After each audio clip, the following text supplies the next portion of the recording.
মধ্যপ্রাচ্যে মোতায়েন করা হয়েছে যুক্তরাষ্ট্রের বিশাল নৌ ও সামুদ্রিক শক্তি। চারিদিক থেকে প্রচণ্ড চাপ, তবুও কেন নতি স্বীকার করছে না ইরান? ট্রাম্প এই প্রশ্ন করেছেন বিশেষ দূত স্টিভ উইটকফকে।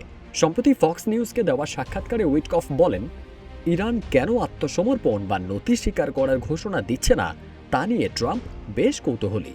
ওয়াশিংটন তাদের লক্ষ্যে অটল, তা হল ইরান কোনো পারমাণবিক অস্ত্র তৈরি করবে না এবং এ বিষয়ে সুনির্দিষ্ট একটি রোডম্যাপ দিতে হবে। কিন্তু মার্কিন প্রশাসনকে পাত্তাই দিচ্ছে না ইরান। এমনকি আরব অঞ্চলগুলোতে মার্কিন সামরিক উপস্থিতি বাড়ানোর পরও ইরান তাদের পাত্তা দিচ্ছে না। অন্যদিকে জেনেভাই বৈঠকের পর ইরানের পররাষ্ট্রমন্ত্রী আব্বাস আরাঘচি জানান, দুপক্ষই দিক নির্দেশনামূলক নীতিমালাতে একমত হয়েছে। তবে হোয়াইট হাউস জানিয়েছে, গুরুত্বপূর্ণ ইস্যুতে এখনও বড় ধরনের মতপার্থক্য রয়ে গেছে। তবে শোনা যাচ্ছে আগামী কয়েকদিনের মধ্যেই ইরান লিখিত প্রস্তাব জমা দিতে পারে। এদিকে আরাঘচি জানান, তেহরানও শিগগির একটি পাল্টা খসড়া প্রস্তাব উপস্থাপন করবে।